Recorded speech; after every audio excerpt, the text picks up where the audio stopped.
নমস্কার বন্ধুরা, আমার চ্যানেলে আবারও সবাইকে স্বাগত। আশা করি সবাই ভালো আছেন, সুস্থ আছেন। চলুন আজকের গল্প শুরু করা যাক। আজকালকার যুগে দক্ষিণী ফিল্ম ইন্ডাস্ট্রির অভিনেতা অভিনেত্রীরা গোটা দেশেই সমানভাবে সম্মান পাচ্ছেন। আসলে ডাবিং করা ছবির মাধ্যমেই জাতীয় স্বীকৃতি অর্জন করছেন তারা। তবে বেশ কয়েক বছর আগে দক্ষিণ ছবির দুনিয়ায় বেশ কিছু অভিনেত্রী ছিলেন যারা বলিউডে নিজেদের জমি পাকা করে নিয়েছিলেন। দাপটের সঙ্গে অভিনয় করেছিলেন হিন্দি ছবিতেও। এই তালিকায় রয়েছেন রেখা, হেমা মালিনী, শ্রীদেবী, জয়প্রদা, এইসব অভিনেত্রীরা। তবে আপনারা অনেকেই হয়তো জানেন না, একসময় তামিল ও তেলেগু ছবির জগতে জনপ্রিয় অভিনেত্রী ছিলেন বিখ্যাত অভিনেত্রী রেখার মা পুষ্পা বল্লী। আজ তারই গল্প আপনাদের সাথে ভাগ করে নেব। রেখার মা পুষ্পা বল্লী ছিলেন প্রথম অভিনেত্রী যিনি বড় পর্দায় সীতার ভূমিকায় অভিনয় করেছিলেন। 1936 সালে মুক্তিপ্রাপ্ত সম্পূর্ণ রামায়ণম ছবির হাত ধরেই রূপলী দুনিয়ায় পা রেখেছিলেন তিনি। সেই সময় সীতার ভূমিকায় অভিনয় করার জন্য পারিশ্রমিক হিসাবে 300 টাকা পেয়েছিলেন তিনি। ধীরে ধীরে খ্যাতি ছড়িয়ে পড়ার সঙ্গে সঙ্গে প্রধান চরিত্র পেতে শুরু করেন পুষ্পা বল্লী পার্শ্ব চরিত্র থেকে। এরপর 1940 সালে বিয়ের পিঁড়িতে বসেন পুষ্পা বল্লী, কিন্তু 6 বছর পরে 1946 সালে ভাঙন ধরে সংসারে।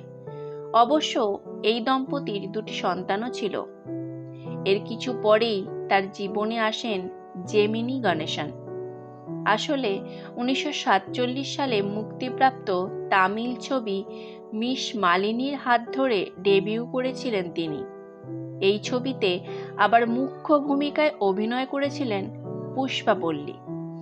এই সময়ের পর থেকেই নামী তারকা হয়ে যান জেমিনি, আর পুষ্পা বল্লীর জনপ্রিয়তায় ভাটা পড়তে থাকে। নায়িকার চরিত্রে ফ্লপ হওয়ায় পার্শ্ব চরিত্র পেতে থাকেন তিনি। তবে পর্দায় জেমিনির সঙ্গে থাকা রসায়ন আর সেখানে আটকে থাকলো না।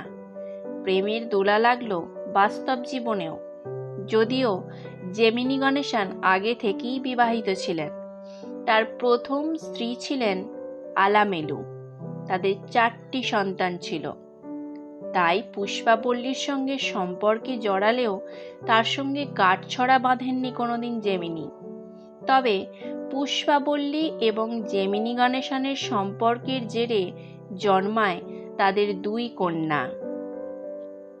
মা বাবার এহেন সম্পর্কের কারণে রেখা জীবনের বেশিরভাগ সময়টাই মায়ের সঙ্গেই কাটিয়েছেন।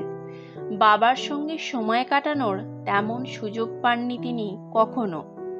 মাত্র 12 বছর বয়সে তেলেগু ছবিতে শিশু শিল্পী হিসাবে অভিনয়ের কাজ শুরু করেন রেখা। 1991 সালে মাত্র 65 বছর বয়সে প্রয়াত হয়েছিলেন রেখার মা বিখ্যাত অভিনেত্রী পুষ্পা বল্লী। তাদের বড় কন্যাই অভিনেত্রী রেখা। যদিও বহু বছর পুষ্পা বল্লীর 2 মেয়ের পিতৃত্বের দায় অস্বীকার করে গিয়েছিলেন জেমিনি, যার জেরে পুষ্পা বল্লীর সঙ্গে জেমিনির সম্পর্কের অবনতিও ঘটেছিল।